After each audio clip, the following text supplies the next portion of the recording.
Hi ಎಲ್ಲರಿಗೂ ನಮಸ್ತೆ, welcome to Aishwarya YouTube channel. ಎಲ್ಲರೂ ಹೇಗಿದ್ದೀರಾ? ಇವತ್ತು ಕ್ವಿಕ್ಕಾಗಿ ಚಿಲ್ಲಿ ಆಯಿಲ್ ಹೇಗೆ ಮಾಡೋದು ಅಂತ ನೋಡೋಣ. ಇದನ್ನು ಚಿಕನ್ಗೆ, ಚಪಾತಿ, ಅನ್ನಕ್ಕೆ ಎಲ್ಲದಕ್ಕೂ ತುಂಬ ಚೆನ್ನಾಗಿರುತ್ತೆ. ಕ್ವಿಕ್ಕಾಗಿ ಮಾಡ್ಕೋಬೋದು, ನೀವು ಟ್ರೈ ಮಾಡಿ ನೋಡಿ. ಫಸ್ಟ್ ಇಲ್ಲಿ ಒಂದು ತವಾ ತೊಗೊಂಡಿದ್ದೀನಿ, ಅದಕ್ಕೆ ಒಣಮೆಣಸಿಕಾಯಿನ ಹಾಕ್ಕೋತಾ ಇದ್ದೀನಿ. ನಿಮಗೆ ಎಷ್ಟು ಬೇಕೋ ಅಷ್ಟು ಹಾಕ್ಕೊಳ್ಳಿ, ಅದನ್ನು ಸ್ವಲ್ಪ ಫ್ರೈ ಮಾಡ್ಕೊಳ್ಳಿ.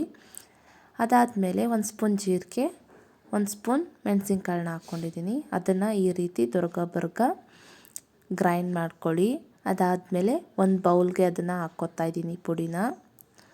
ಅದನ್ನು ಹಾಕ್ಕೊಂಡಾದ್ಮೇಲೆ ಸಣ್ಣದಾಗಿ ಕಟ್ ಮಾಡಿರೋ ಬೆಳ್ಳುಳ್ಳಿ, ಹಾಗೆ ಸ್ವಲ್ಪ ಶುಂಠಿ ಕೂಡ ಹಾಕ್ಕೊಂಡು, ಅದಾದಮೇಲೆ ಒಂದು ಸ್ಪೂನ್ ಎಳ್ಳನ್ನ ಹಾಕ್ಕೋತಾ ಇದ್ದೀನಿ.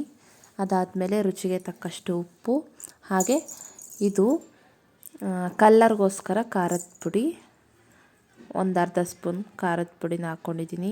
ಹಾಗೆ ಇಲ್ಲಿ ಒಂದು ಸ್ವಲ್ಪ ಆಯಿಲ್ನ ಬಿಸಿ ಮಾಡ್ಕೊತಾ ಇದ್ದೀನಿ. ಬಿಸಿ ಆದಮೇಲೆ ಪಲಾವ್ ಎಲೆ, ಹಾಗೆ ಲವಂಗ, ಚಕ್ಕೆ, ಏಲಕ್ಕಿ, ಸ್ಟಾರ್ ಇದನ್ನೆಲ್ಲ ಹಾಕ್ಕೊಂಡು ಅದರಲ್ಲೇ ಚೆನ್ನಾಗಿ ಫ್ರೈ ಮಾಡ್ಕೊಳ್ಳಿ. ನೋಡಿ, ಈ ರೀತಿ ಕಲರ್ ಬಂದಿರಬೇಕು.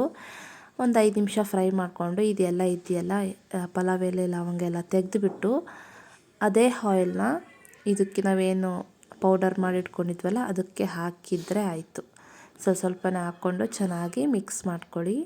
ನಿಮಗೆ ಆಯಿಲ್ ಎಷ್ಟು ಬೇಕು ನೋಡಿ ಅಷ್ಟು ಹಾಕ್ಕೊಳ್ಳಿ. ಈ ರೀತಿ ಆಯಿಲ್ನ ಹಾಕ್ಕೊಂಡು ಹಾಗೆ ಸ್ವಲ್ಪ ಸೋಯಾ ಸಾಸ್ನ ಹಾಕ್ಕೊಂಡ್ರೆ ಆಯಿತು, ಚಿಲ್ಲಿ ಆಯಿಲ್ ರೆಡಿ ಆಗುತ್ತೆ.